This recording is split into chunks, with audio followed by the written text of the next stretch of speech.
बिस्मिल्लाहिर्रहमानिर्रहीम। हकायत रूमी। पेट में सांप। एक आदमी जंगल बियाबां में पैदल सफर कर रहा था। पुरसोबत सफर की वजह से वो थक गया। थोड़ी देर आराम करने के लिए वो एक सायादार दरख्त के नीचे लेट गया। थकावट की वजह से उस पर नींद का गलबा हो गया। दूर से एक अक्लमंद घोड़सवार आ रहा था। कुछ फासले पर इस घोड़सवार की नजर उस सोए हुए आदमी पर पड़ी, जिसके चेहरे पर एक स्याह सांप बैठा हुआ था। सोए हुए आदमी को इस सांप से बचाने की खातिर वो घोड़े से नीचे उतरने वाला ही था कि वो सांप सोए हुए आदमी के मुंह में दाखिल होकर उसके पेट में चला गया। घोड़सवार ने जब यह माजरा देखा तो उसने सोचा कि सांप को इसके पेट से किस तरह निकालना चाहिए। फौरन उसे एक तरकीब सूझी। उसने सोए हुए नादान गाफिल आदमी को जोर जोर से दो चार घूंसे मारे। वो बिलबिलाकर उठा और घबरा कर भागा। घोड़सवार ने भी उसके पीछे भागना शुरू कर दिया। रास्ते में एक सेब के दरख्त के नीचे कुछ कच्चे और पक्के सेब गिरे हुए थे। घोड़सवार ने उसे कहा, ये सेब उठाकर खाना शुरू कर दो, वरना मैं मार मार कर तुम्हारा कचूमर निकाल दूंगा। मरता क्या न करता, उसने वो कच्चे पक्के सेब खाना शुरू कर दिए। जब वो सेब खा खा कर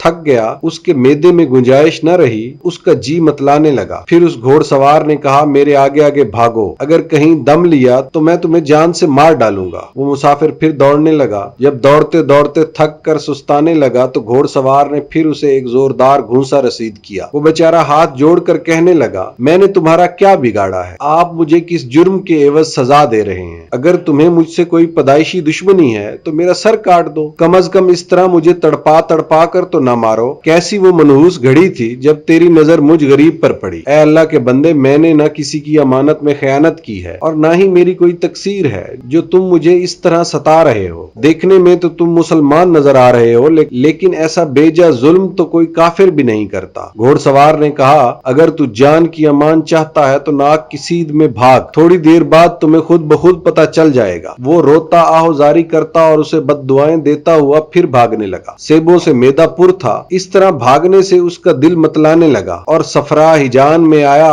वो भागते हुए मुंह के बल गिर पड़ा और कह पर कह करने लगा। आनन फानन सारा खाया पिया बाहर आ गया। इसी से वो स्याह सांप भी उसके पेट से निकल आया। जब उसकी नजर सांप पर पड़ी तो वो खौफ से थर थर कांपने लगा। चंद लम्हे पहले जो उस पर तकलीफों का पहाड़ गिरा हुआ था, वो सारी तकलीफें जाती रहीं। फिर वो बेअख्तियार उस घोड़सवार के कदमों में गिर पड़ा और गिड़गिड़ा कर अपने कहे सुने की माफी मांगी कि तू मेरे लिए रहमत का फरिश्ता साबित हुआ है। अब उसे समझ आई कि इस घोड़सवार ने किस गर्ज से उसे मारा पीटा और दौड़ाया भगाया। उसने घोड़सवार का दिलो जान से शुक्रिया अदा किया। तू मेरा सरदार और वली नेमत है। मुबारक थी वो घड़ी कि तूने मुझे इस हालत में देख लिया, वरना मेरा तो काम तमाम हो चुका होता। तेरे सबब से अल्लाह ताला ने मुझे नई जिंदगी अता फरमाई है। अफसोस कि तू मुझ पर माओ जैसी शफकत कर रहा था और मैं तुझसे गधों की तरह भाग रहा था। ऐ अल्लाह के नेक बंदे, अगर मुझे मालूम होता कि तू दरअसल मेरा बही खा और मोहसन है तो मैं अपनी जबान से बेहुदा बकने की बजाय तेरी तारीफ में रुतबुल लिसान होता। तेरी खामोशी ने मुझे गलत फहमी में मुब्तला कर दिया। अगर नेक बख्त तू मुझे हकीकत हाल से आगाह करता तो मैं अपने मोहसिन को ऐसे बुरे अल्फाज से याद न करता। घोड़सवार ने कहा,